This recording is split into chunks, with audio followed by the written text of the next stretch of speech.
Okay, so let's start with pre-charge and whether I include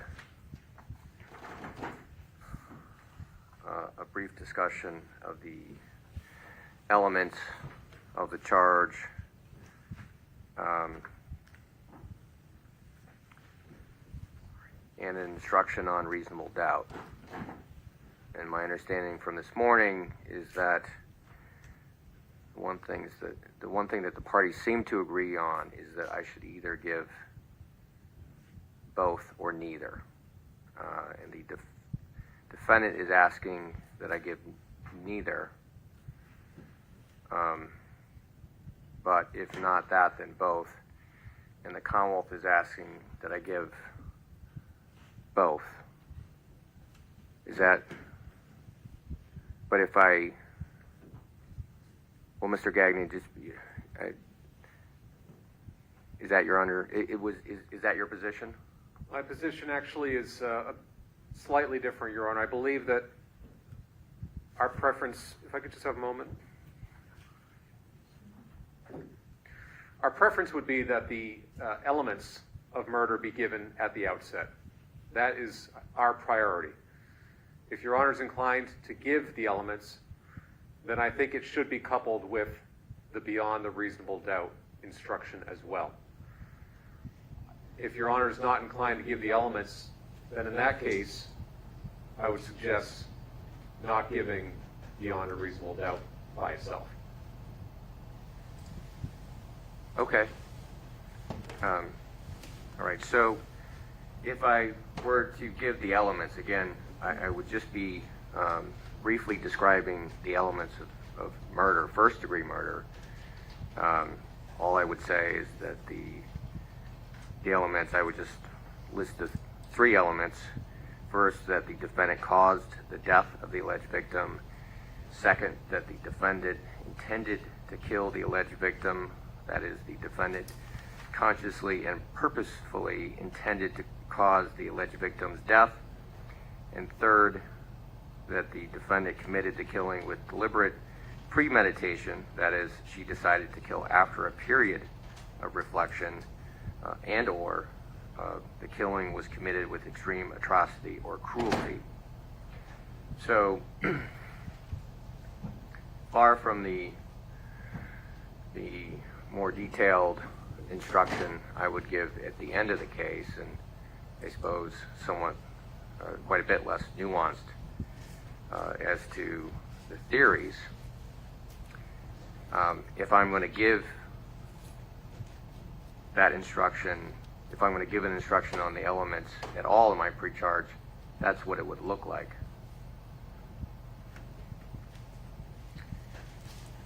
Just so you both know.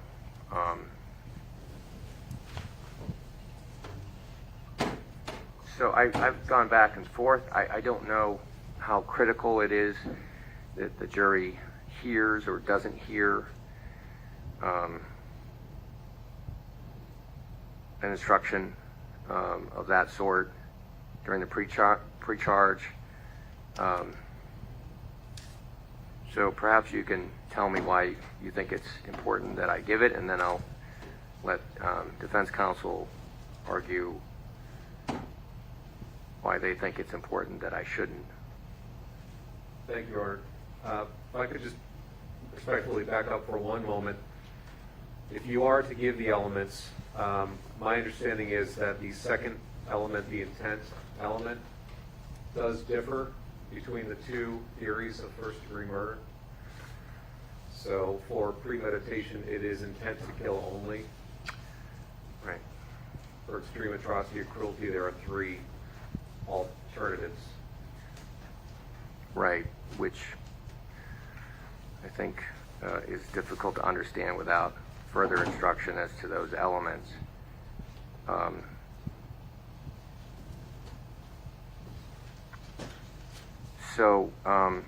Okay, assuming that I give an expanded version of what I've just read, why is that important? I would suggest it's important, Your Honor, because it helps orient the jurors as to what they should be thinking about and listening for during the trial. And equally as important, I think it's critical for the jury for you to dispel any incorrect notions of what they may think murder consists of by giving an elements summary of what murder consists of at the outset of the case. It's essentially providing them with a frame or a skeleton, if you will, upon which they'll fill in the evidence as the case moves forward. I would hate to see a juror with a mistaken conception of what murder means until 2 or 2.5 weeks from now, when you finally provide detailed instructions and they only then realize the importance of, say, the intent element or the premeditation element. If they don't know that premeditation is relevant and that it matters in this case, they may not really realize the significance of certain evidence as it comes in. For example, in this case, there will be testimony. We expect that it takes somewhere between 3 and 4 minutes of sustained pressure to one's neck to manually strangle someone to death. If the jury's been instructed at the outset that premeditation is an element of that theory of murder, that evidence will have perhaps more significance to them than it would be if they don't know till 3 weeks from now that premeditation is a factor. So I'm not suggesting that we go through the entire detailed instructions you'll give later on, but I do think that at least the elements will help give them some grounding in the law so that as they're hearing the evidence, it's resonating with them. Thank you. Okay. Thank you, Your Honor. So our primary, simplest concern is that this pre-charge gives a roadmap to conviction.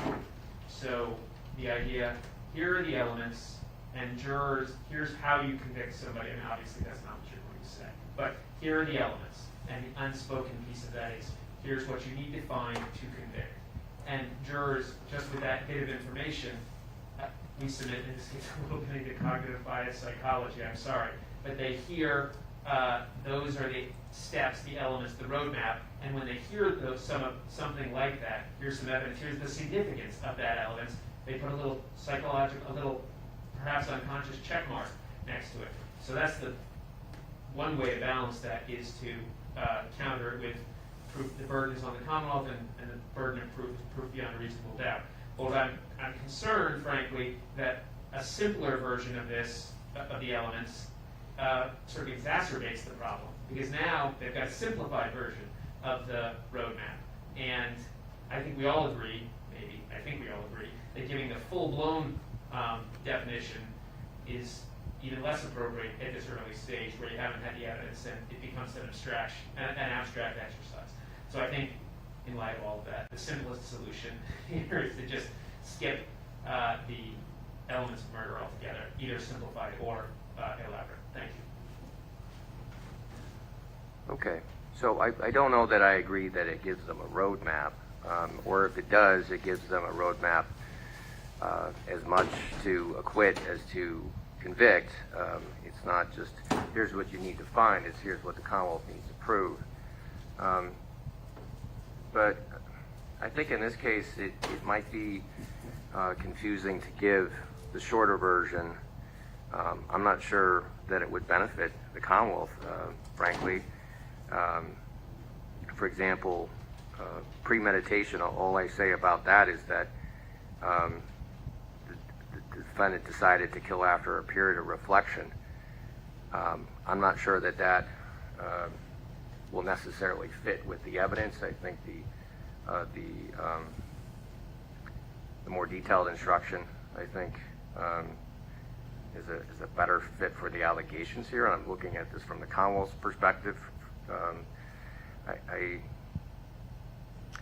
think what I'm going to do is just remove that. I'm going to take the option of less rather than more. So I'm not going to instruct on either the elements or the burden of proof. Thank you.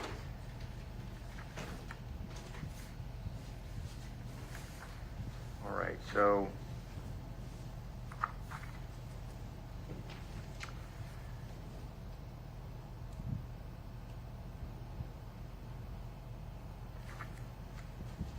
the booking video. Yes, Your Honor. So this is a booking video that relates to one of the prior bad acts, not The a first booking. one, September 2008. Okay. So I've read your motion. Oh, is this being live streamed right now? I don't know. Yes. So could we approach that about it? Because it. Sure. Yeah. Right.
May I ask a question?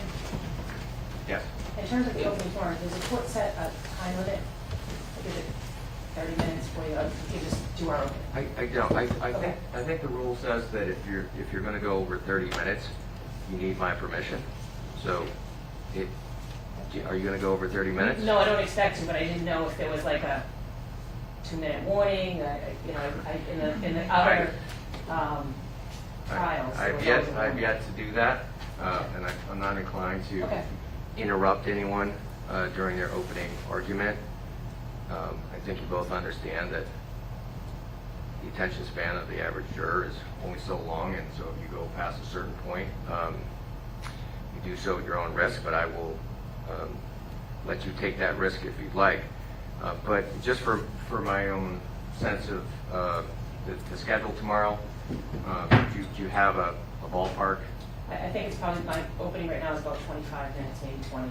Might be able to get down to 20 tonight. Okay. You don't I know, have to I know, resist right. that. And again, I'm not going to be watching the clock, and nothing happens if you go past 30 minutes. Thank you. Commonwealth? Same. I would expect approximately 25 minutes or so, Your Honor. Okay. And again, if you're somewhere in that neighborhood, you have no, you should have no concern about being interrupted by me, at least not for, because you've gone over some amount of time.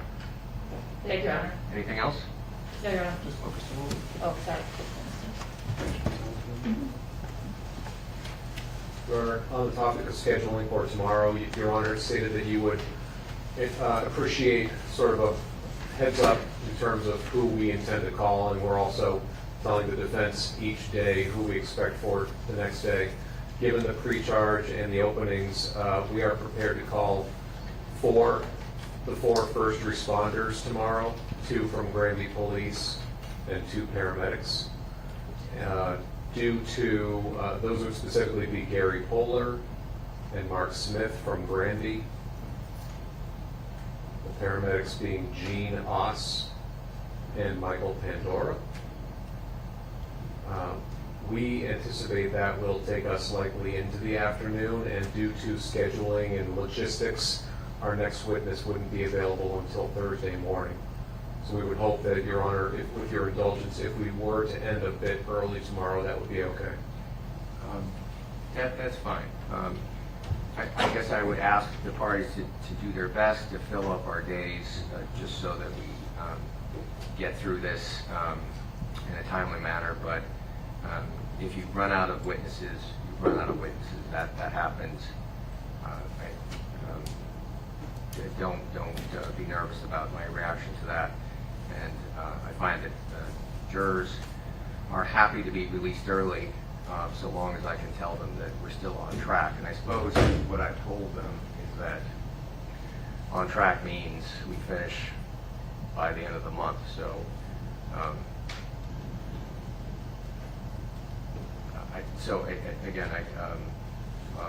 again, that's fine with me. Don't worry about that. Okay. And thank you for giving me that heads up about the witnesses tomorrow. Thank you, Your Honor. Right, we'll see you in the morning. All rise.